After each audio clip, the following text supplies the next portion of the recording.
am Tori Wolf, and today our topic of discussion will be banned books in schools and college libraries. Our first book is To Kill a Mockingbird by Harper Lee.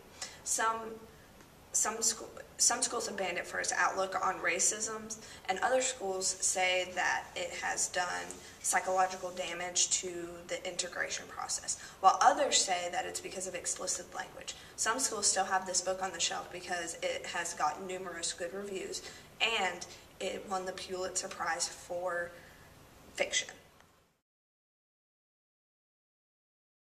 What's your name and position? I am Jeff Thomas, and I teach English and AVID and history and coach football and Scholars Bowl and Heritage Panel. What is the main plot of To Kill a Mockingbird, and what is your opinion on it? The main plot are two. One is a young girl growing up and learning about the world and some of the not so great things in it. And the other is the story of a man who's been accused of raping a white girl, a black man, in 1930s Alabama, and it is very controversial as to whether he might be innocent or guilty in that time period.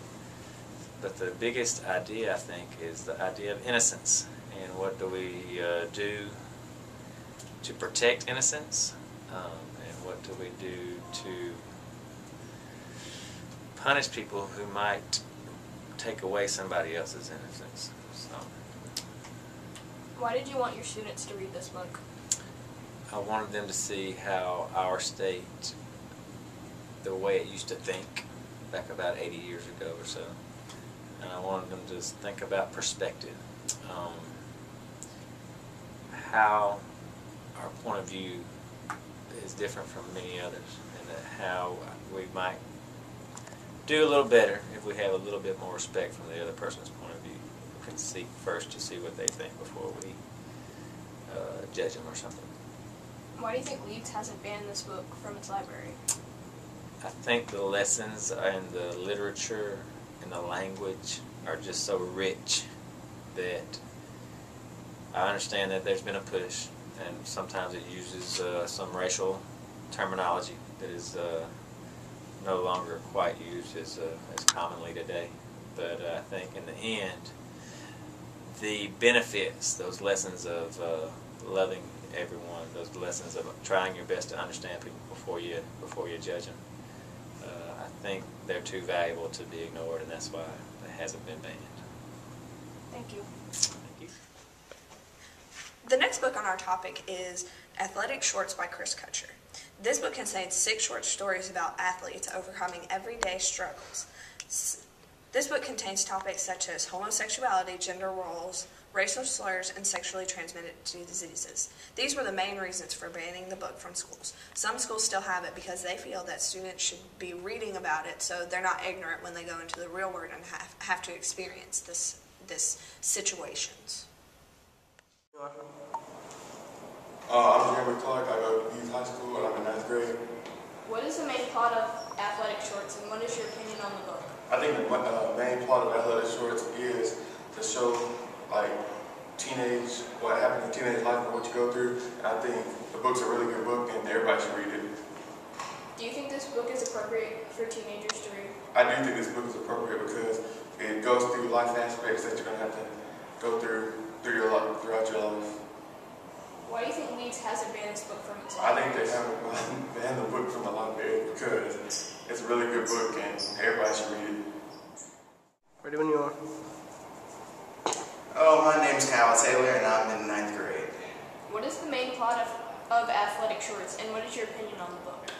Well, I think it's a pretty great book. I think I remember that the plot was kind of like life lessons, not to judge people, how to forgive people, and things like that.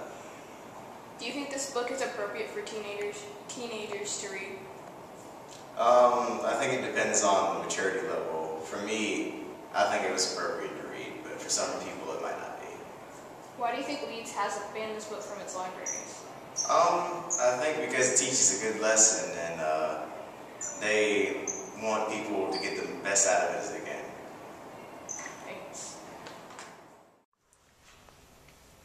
The next book up for discussion is The Lord of the Rings by J.R.R. Tolkien. This book was burned in Alamogordo, New Mexico. along with other of Tolkien's novels, for being described as satanic. Readers find this a bit ridiculous because, as quoted, Tolkien was a devoted Catholic and a longtime writing buddy of Christian fantasy author C.S. Lewis. Readers believe this book was banned because of the overreaction of magic in this book. What's your name and grade? I'm Ethan Phillips, and I'm in the 9th grade. Tell us a brief summary on The Lord of the Rings and your opinion on it. Lord of the Rings is a story about a mythical creature called a hobbit that gets a ring of power that belongs to the evil Dark Lord Sauron, and he's on a quest to destroy it along with a friend that's name is Aragorn, elf Legolas, a wizard Gandalf, and a dwarf named Gimli, and some other hobbits. This book was burned supposedly for the use of witchcraft. What do you think of the actions taken toward the book?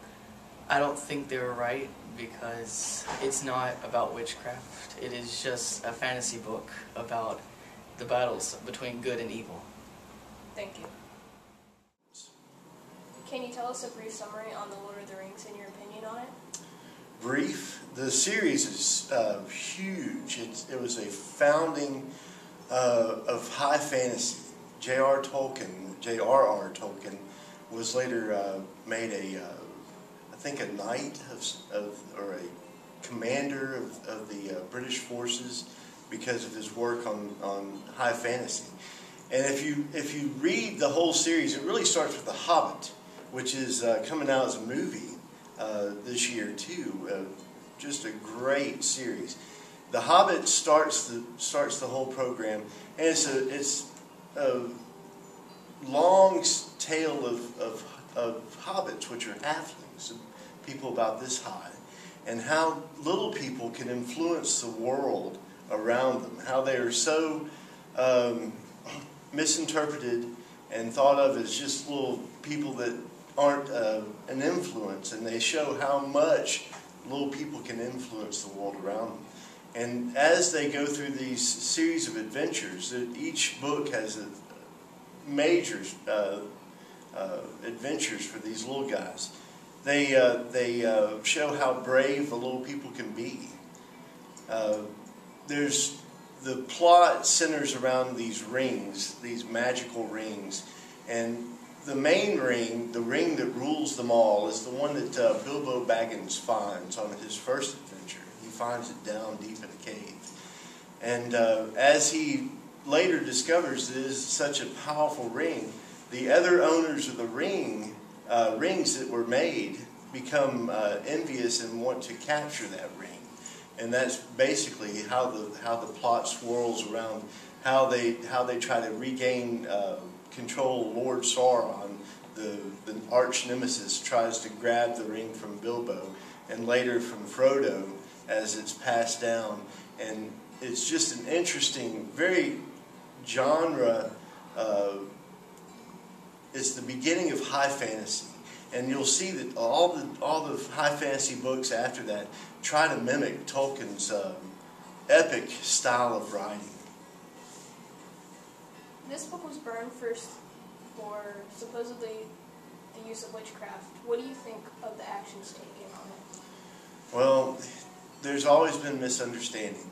When people don't have knowledge and they don't read the books, they form opinions about witchcraft, and they think that this is endorsing witchcraft. And there's some merit to that, because people that read the books played Dungeons and Dragons when they were youths, and it kind of brought on this whole fantasy role play activity, and people didn't understand that either. And the really strong conservative Christians out there thought that anything of that nature was of the devil. And they didn't really understand. They never read the books. They never played Dungeons and Dragons, and they never did any of the things that followed that. I mean, World of Warcraft was based off of Tolkien's work. All these huge fantasy games that are played today are based off of Tolkien. And if you don't understand it, then you're afraid of things that you don't understand, and you consider it witchcraft. It's totally different from Satanism and the dark witchcraft. It has nothing to do with that. If you're knowledgeable and what the difference is, it becomes obvious quickly that it has nothing to do with witchcraft.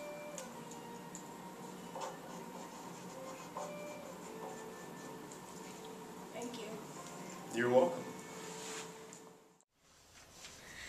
The last book we are going to discuss today is Invisible Man by Ralph Ellison. This book was retained in Yakima, Washington because complaint from parents that the book had contained profanity and images of violence and sexual immorality. I'm William Knox and I'm a senior. What was the plot of Invisible Man? The plot, right now it's about a black man in the early 1920s or so. He seems to be unseen by the rest of the world, and that's about all I can get. So far, he's had a flashback back to his college days, so it's really just some things about it. What was your opinion on Invisible Man? My opinion is that it's a very interesting book. Some people might not like it. It's a bit of an interesting read, so to speak. There's some elements like incest or gratuitous violence in it, but it's a very good book. Give it a 8 out of 10. Would you recommend this book to someone else? Yes, I would. Thank you for your time today. We have enjoyed this discussion about banned books. I suggest that you get your hands on one of these banned books and read it so you can give us your opinion.